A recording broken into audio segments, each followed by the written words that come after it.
Masih Anda dengarkan Ruang Publik KBR bersama saya Rizal Wijaya yang terus menemani Anda hingga pukul 10 waktu Indonesia Barat ya. Dan tema kita hari ini sosialisasi RKUHP. Dan tentunya saya juga tidak sendirian, masih bersama narasumber kami yang terhubung secara virtual pagi hari ini melalui aplikasi Zoom. Dr. Yenti Garnasi, SHMH, Ketua Umum Masyarakat Hukum Pidana dan Kriminologi Indonesia, MAHUPIKI, Akademisi FH Usakti. Baik, dan tadi di awal sudah sangat jelas ya diberikan penjelasan oleh Ibu dan terkait dengan latar belakang kenapa harus ada RKUHP ya. Dan tadi juga ada beberapa penjelasan menyebutkan bahwa beberapa pasal sudah dianggap tidak relevan gitu ya Ibu ya. Maksudnya tidak Ya, sesuai dengan zaman sekarang nih karena ya, dinamika ini yang terus berubah gitu ya, ya. Nah, sebenarnya boleh diberikan contoh mungkin diberikan gambaran selain tadi mungkin yang kayak undang-undang elektronik ya, IT gitu ya, Ibu ya. iya, Bahkan terkait ya, dengan akun keuangan seseorang gitu ya. ya. Apakah bisa diberikan contoh misalnya beberapa pasal yang lain yang dianggap sudah tidak relevan dan yang masih relevan itu yang seperti apa? Ya, misalnya yang tidak ada, yang ini aja, yang harus penambahan ya, tidak relevan karena harus ada penambahan. Misalnya kan, kita kan di dalam KUHP sekarang kan ada yang namanya delik kesusilaan. Hmm. Ya, delik kesusilaan itu di bab kesusilaan itu kan di 281 sampai dengan 281 sampai 303 KUHP, ya kan? Itu mulai dari apa pornografi dan sebagainya gitu ya, sampai dengan perjudian gitu kan. Nah, ternyata pornografi, perjudian itu bukan saja bisa kalau KUHP itu hanya visual harus terjadi gitu loh. Hmm. Ya, harus ada termasuk sexual harassment dan sebagainya itu harus gitu kan. Tetapi sekarang ternyata body shaming ada ya, misalnya penghinaan ya kan. Kan nggak ada. Karena itu kalaupun mau body shaming ataupun kejahatan sexual harassment di dalam KUHP sekarang ini betul-betul harus ada orang lain yang tahu. Tapi sekarang kan tidak. Orang bisa menyerang melalui fitur-fiturnya, ya kan, profile di dalam statusnya, dan kemudian juga misalnya keuangan tidak bisa lagi kalau misalnya 362 sampai dengan Hmm. 371 itu semua adalah bentuk-bentuk kejahatan, kejahatan keuangan, pencurian gitu kan. Ini juga sudah ada perubahan-perubahan. Misalnya orang-orang bisa saja suatu saat dicuri tapi tidak dicurinya bukan bukan karena bukan karena dicuri physically ya, physically semua itu physically. Tetapi banyak kejahatan-kejahatan juga, terutama menghadapi 4.0 ataukah mungkin 5.0 sekarang ini ya, eranya hampir ke sana kan. Ini uh, metaverse itu kan juga kita harus hadapi terus. Jadi kita berpikir bahwa kita mengatur itu untuk apa? Untuk melindungi masyarakat. Jadi korban itu yang harus Hmm. paling penting. Kita ini sekarang terparadigma bahwa KUHP ini seolah-olah hanya melindungi pelaku. Jangan jadi pelaku, jangan dikriminalisasi. Terus bagaimana perlindungan terhadap masyarakat yang potensi menjadi korban yang jauh lebih banyak gitu ya? Ini harus disampaikan. Ini yang tidak tersampaikan Oke. atau atau mungkin jadi orang-orang yang potensi jadi korban masyarakat kebanyakan ini yang mungkin juga tak berpunya, tak berdaya ini dilindungi dengan ini gitu. Nah, perlindungannya ini seperti apa ya? Mungkin bisa dijelaskan secara Ya, gamblang kepada masyarakat kita nih. ya, ya perlindungannya itu bahwa hati-hati ini seperti ini diterangkan bahwa ini loh sekarang tidak boleh misalnya tidak boleh main main handphone jarimu itu ya Oke.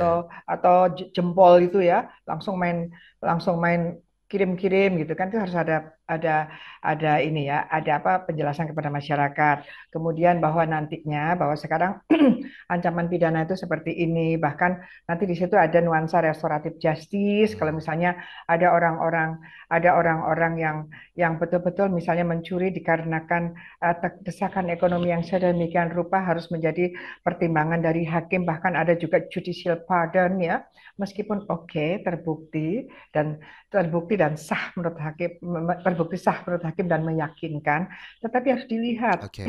harus dilihat kenapa dia melakukan sorry termasuk juga ketika ketika akan menjatuhkan pidana berat misalnya, itu harus dilihat potensi dampak pada korban seperti apa. Hmm. Misal korban itu pembunuhan terhadap pelecehan seksual terhadap anak, itu tentu berbeda dengan pelecehan seksual terhadap orang dewasa, apalagi kalau anak itu anaknya.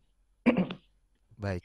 Ya, jadi sudah diberikan gambarannya seperti apa perlindungan yang diberikan gitu ya Ibu ya. Dan ad- Ya, kurang lebih seperti itu ya Ibu ya. Dan sekarang ya. saya akan coba bacakan satu persatu nih beberapa pertanyaan yang sudah masuk.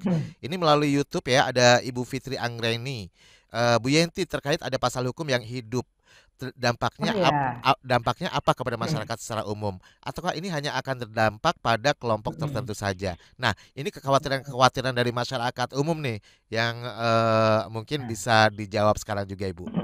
Ya baik, ya memang menjadi itu bagus ya, menjadi polemik kalau itu banyak yang apa ya, kalau kami berpikir karena saya sendiri sudah 20 tahunan itu berbicara ini ya, kalau kalau berpikir kami kan berpikir aduh diserang gitu ya, nggak apa-apa itu bagus kan Tapi kritik Ibu, ya, Ibu sebelumnya ya. mungkin boleh dijelaskan terlebih dahulu pasal hukum yang hidup itu yang seperti apa, biar masyarakat juga Iya, semakin ya, paham. ya. Jadi kan gini, permasalahan dengan hukum yang hidup dalam masyarakat itu termasuk yang muncul di dalam 14 masalah krusial.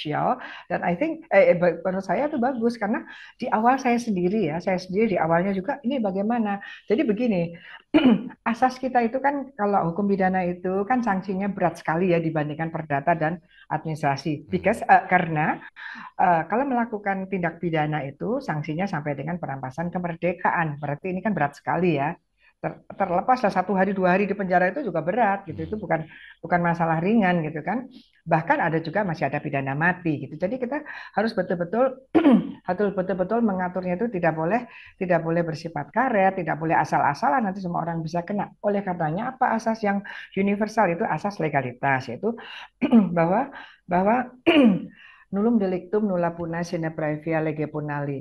Uh, nullum delictum, tidak ada delik, tidak ada kejahatan kalau tidak ada aturan yang tertulis terlebih dahulu, kan gitu ya. Jadi orang tuh kalau akan dipidana karena ini, karena sebelum melakukan sekarang ini sudah ada undang-undang tertulis terlebih dahulu gitu kan. Hmm. Nah, kemudian itu pasal satunya. Nah, pasal dua ini menyisip yaitu bahwa KUHP yang sekarang ini memberikan penghormatan adanya living law, hukum yang hidup dalam masyarakat, yaitu bahwa apabila ini Ibu Anggra ini memang ini gimana? Apakah tidak bertolak belakang dengan asas legalitas yang hukum pidana itu harus tertulis, harus diatur terlebih dahulu dan tidak boleh analogi kan gitu ya intinya dari pasal satunya.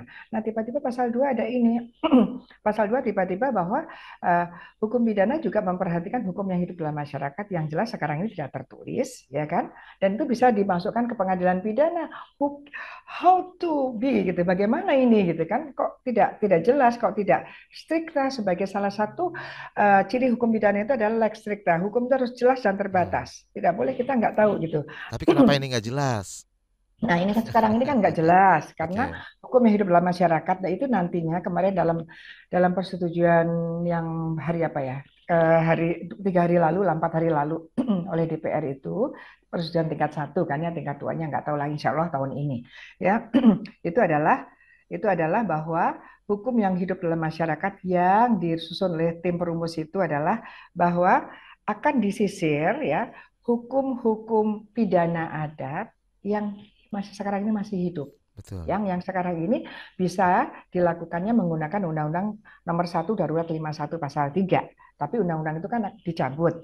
Jadi dalam waktu enjudgment period setelah disahkan nanti 3 tahun ini, Ibu Anggra ini akan dilakukan penelitian-penelitian hukum yang selama ini hukum pidana adatnya memang hidup, tapi tidak boleh dihidup-hidupkan ya. Hmm. Yang memang selama ini hidup dilakukan tindak yang namanya tindak pidana adat ya. Dan Maksudnya itu nanti dihidup-hidupkan seperti apa, Bu? Apakah memang ya ada arah begini ke begini. sana?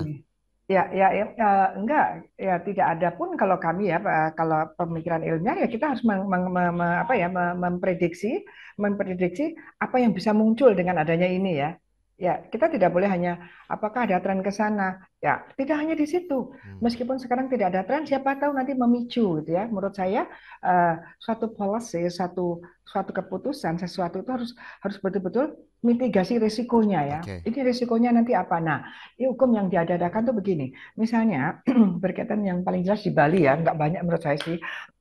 Di Bali misalnya di Bali kan banyak tuh tindak pidana adat ya, mencuri barang di pura dan lain sebagainya. Itu kan ada sanksi-sanksi adatnya. Oke. Dan kemudian ada juga misalnya upacara-upacara adat yang mungkin berkaitan dengan ketentuan di KUHP misalnya.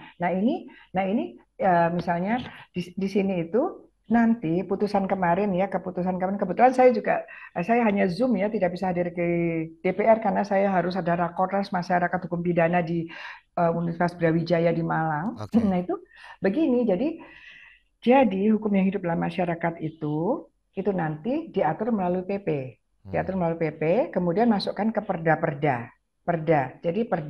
Jadi tentu kita tetap jaga ya karena ini kalau yang dulu kan nanti akan diperdakan, di PP kan dan diperdakan nanti setelah ini disahkan. Jadi kok PR-nya banyak.